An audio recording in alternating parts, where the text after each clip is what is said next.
Okay, let's unpack this. We are now, dear listeners, in September 1979. The new school year brings students and workers back into their daily routines, but also back into the arcades, which come alive in a different way after the summer. Our mission today is to take a deep dive into the state of the Japanese arcade industry and its surrounding context in this truly pivotal autumn. We've got a stack of fascinating sources, official police reports, industry trade publications, and we're going to explore what made this moment so crucial, right on the cusp of a global gaming phenomenon. It's an incredibly rich period, isn't it? What's particularly striking about this time is the sheer dynamism. A huge wave of growth hitting an industry that was still pretty young. Right. But alongside that excitement, we also see the beginnings of serious societal scrutiny, as this new form of entertainment started to ripple through Japan in ways nobody really expected. Yeah, unforeseen consequences. Exactly. It's a snapshot of a cultural moment, not just a business one. Okay, so to really set the stage, let's first look at the wider Japanese news from our sources. The police agency had just released a significant national survey on TV game machines as of July 1st, 1979, and the numbers they reported are, frankly, astounding. They're really up. They found a grand total of 780,000 TV game machines across the country. But here's the truly mind-boggling part. A massive 66.4% of these were invader-type games. Wow, 66%. I think about that. Almost two-thirds of all TV game machines were dedicated to Space Invaders or its many clones. That level of market dominance by one game type is almost unprecedented. It's a clear indicator of how thoroughly Space Invaders had captured the public imagination. Totally saturated. But these numbers also suggest a broader challenge, right? When nearly 70% of your entertainment offering is centered around a single mechanic, well, it raises questions about diversification and market saturation down the line. That may be a bit of a monoculture in the arcades. Could be. Options might have felt limited despite the sheer volume of machines out there. And the police report didn't stop at just counting machines. It also detailed the operational hours of these bustling arcades. Many establishments, about 80% according to the report, were operating until 11 p.m. Late nights. Yeah, and a significant 60% ran until midnight, and get this, a full 2% of arcades were actually open 24 hours a day. 24 hours. It wasn't just a daytime diversion. This was a vibrant, often late-night social scene, clearly pulling people in at all hours. These operating hours are incredibly revealing. They paint a picture of arcades as more than just casual entertainment venues. They were becoming central hubs, almost like community centers, especially for younger people. But this late-night activity, coupled with the immense popularity, naturally started to raise concerns. The novelty, easy access, often unsupervised environments. It presented new social challenges. Challenges that traditional places hadn't really faced on this scale. Exactly. And that brings us to the more sobering side of the report. The police agency didn't just highlight the growth, they highlighted a concerning rise in crime linked to TV game machines. Yeah, this is where it gets serious. Between January and June 1979 alone, 1,791 juveniles under 19 were arrested or guided by authorities. The overwhelming majority, 1,443 cases, were for theft. And the motivation was explicit: to fund their gaming habits. That statistic is a stark reality check. It reveals the immediate, tangible societal impact, real-world consequences. Driven by addiction, maybe, or just intense desire for this new thing. Could be both. But it wasn't just abstract moral panic. There was a direct link being drawn between gaming and youth crime. That would have been incredibly alarming for parents and authorities. And it wasn't just criminal activity. The report also noted that 11,287 students were cautioned for loitering in game centers or late-night areas. The vast majority were middle and high schoolers, 89.6%. A huge proportion. But what's truly astonishing, and frankly a bit heartbreaking, is that even 88 preschoolers were reported among them. Preschoolers? Gosh. The sheer breadth of those numbers, from toddlers to teens, really underscores how pervasive this arcade thing was becoming. It reached everyone. So the police agencies call for the industry to move towards cleaner, healthier operations. That wasn't just a suggestion. It was an urgent plea. They needed the industry to step up. Absolutely. It highlights that the industry, while incredibly successful, was already facing immense pressure to self-regulate, to address these social issues. Otherwise, heavier government intervention was likely. A pressure that would become a recurring theme globally, wouldn't it? Definitely. A constant balancing act. Absolutely. It's a powerful reminder that every boom, especially a cultural one, has its growing pains and responsibilities. And what about arcade games in Japan at the start of autumn? Well, It's clear that the invader boom was still driving innovation, even as companies diversified and regulators watched closely. Right, they couldn't just rest on invaders. No way. The industry was responding with sequels, spin-offs, conversion kits, but also trying to introduce entirely new concepts. We were seeing a distinct shift towards color graphics and more complex gameplay emerging. Let's really dig into what the major players and their competitors were doing. Leading the charge, as ever, was Taito, creators of the original Space Invaders, of course.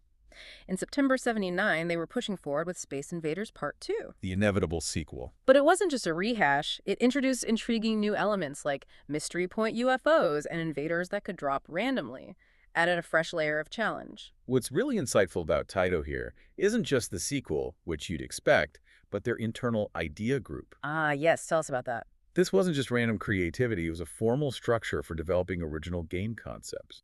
They focused on principles like Uta Yasui, sing and play easily, and Pure Yasui, play easily, plus new titles like Floater TK. So a deliberate strategy. Exactly. A strategic effort to move beyond just relying on their biggest hit. They knew they needed a pipeline of diverse, original ideas to stay on top. That kind of foresight, anticipating market needs, gave them a real edge. It's almost like a research and development department for fun, isn't it? And Taito even made a public statement saying they were not a stingy company and wouldn't hoard invaders' machines, That's fascinating. emphasizing the need for diverse machines, not just one hit. It was a direct response to concerns about operators hoarding invaders affecting availability. So they were positioning themselves as responsible industry leaders. Seems like it. And we see their physical presence growing, too.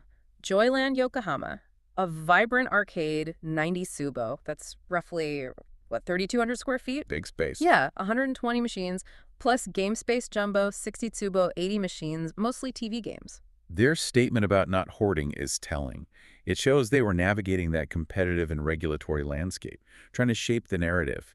And these big arcades, Joyland, they weren't just corners anymore. They were becoming destinations. Definitely. Okay, shifting from Taito's strategy, how was Sega tackling this boom? Sega was very busy. They released Head On, right? The car chase game. Yeah, a chase and crash game that really stressed speed and thrills.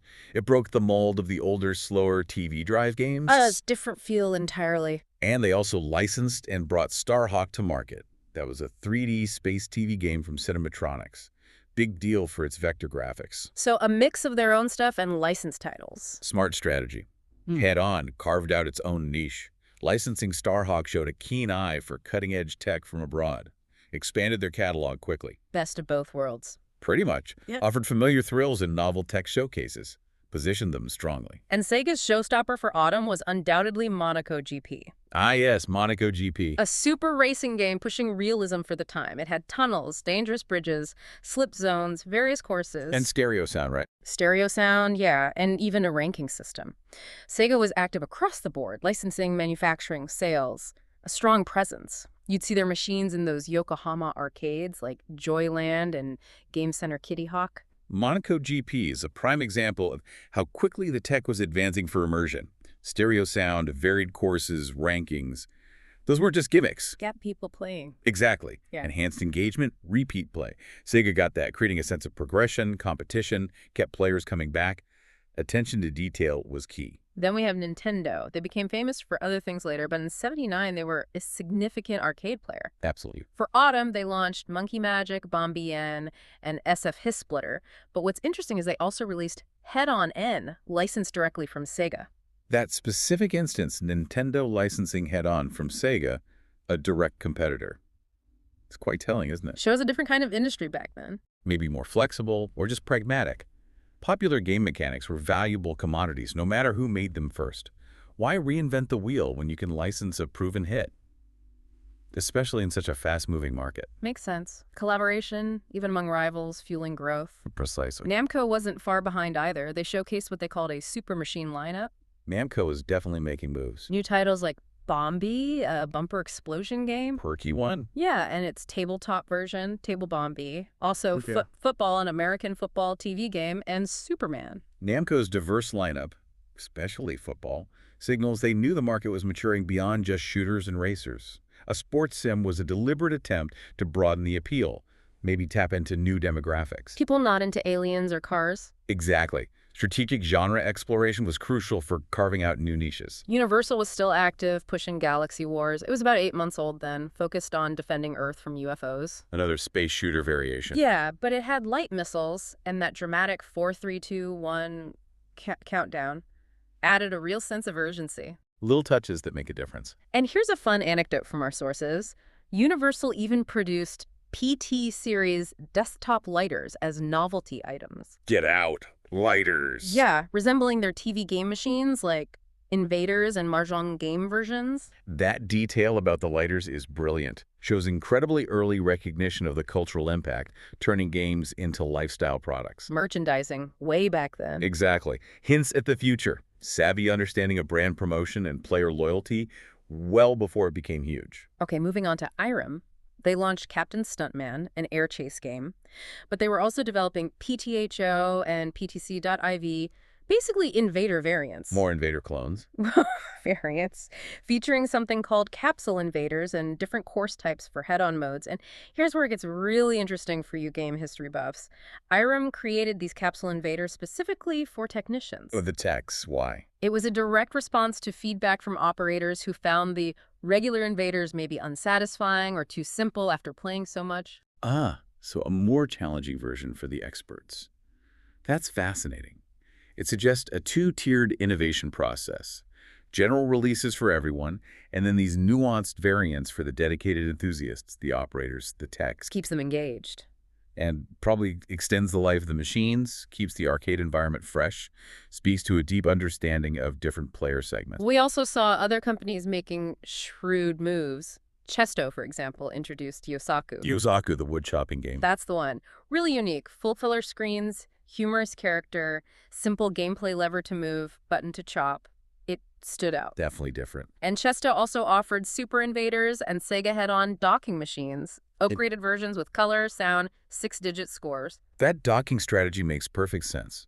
Operators had invested heavily in hardware. Upgrade kits were cost-effective. Keep the machines fresh without buying whole new cabinets. Exactly. Keep them competitive and profitable. Pragmatic business. New Japan Planning also launched TT Space Invader Part 2, another conversion kit for existing invaders. What did this one add? Added color, a 5-digit score display, and even a theft prevention alarm. The alarm highlights a very practical concern. Doesn't it? They were also focused on solving bad coin problems with new coin selectors. That focus on bad coins and alarms reminds us of the operational realities. It wasn't just about game design. Gotta keep the money coming in and keep the machine safe. These kits address direct pain points for operators. Security, revenue protection, longevity. Shows a maturing industry facing practical challenges. And Data East released the Deco Head on Eagle 2-in-1. A 2-in-1. Yeah, ingeniously combined an invader game with Sega's head-on. Offered players a new hybrid thrill. Clever market response. Gave operators two popular experiences on one machine. Maximize floor space, player variety. Early example of bundling, leveraging existing mechanics. Catered to player desire for variety and operator need for efficiency. Smart. Beyond video games, Bally was still big in slots, bingo, flippers, and they highlighted the rental service for products like Bonus Line, Nashville Bull Market, High Flyer. Rentals are significant. Available for 6-month contracts, monthly payments, deposits. That shows a growing support infrastructure. Buying expensive machines outright was tough for smaller places. Rentals lowered the barrier. That more venues get in on the action. And helped Valley get their products out faster. Shows the whole commercial ecosystem adapting and expanding, not just developers. We also saw tons of other manufacturers active. KK Japan offered converted Invader and head-on machines, PT IPM Invader, Sega Special Duel. More conversions. Kyuki promoted Invader game and Sega head-on docking, emphasizing color and electronic sound. Lejack Amusement Machine had new ones like Space Kim UP, Car Chase, Richman. Easy market. Toho focused on game center operations with machines like Jockey Club, Zoom 8.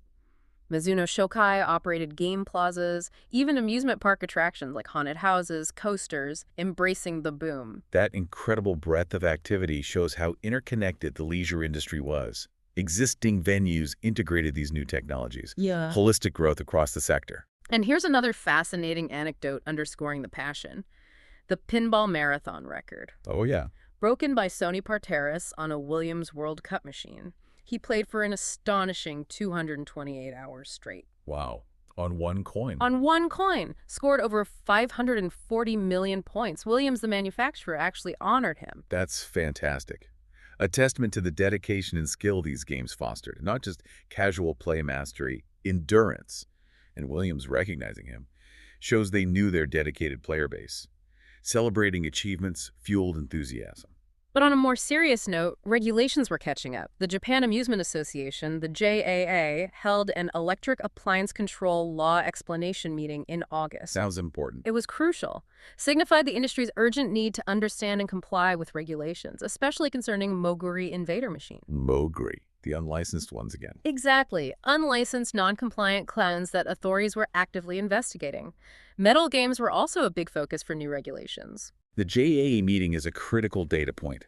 Those Moguri machines were a threat, unfair competition, potential safety issues. Right. So the industry holding this meeting shows awareness.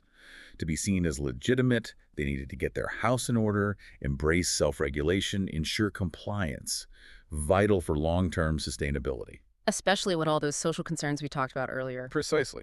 So as we wrap up this deep dive, what does this all mean for September 1979? September 1979 was a genuine whirlwind. We saw an industry still, reeling from the invaders' boom, yet already diversifying. New genres, color graphics, evolving mechanics. But grappling with its own success, too. Absolutely. The societal impact, the calls for self-regulation, the need for a robust support infrastructure. It wasn't just about making fun games. It was about building a legitimate, sustainable industry from the ground up. All while riding this unprecedented cultural wave. Yes. It's remarkable to see how quickly the arcade industry adapted, innovated, and even began to self-regulate in the face of such explosive growth and intense public scrutiny. This early period in Japan, with its blend of creative game design, tech leaps, and complex social impact, truly laid the groundwork for the global video game phenomenon. It makes you wonder, doesn't it?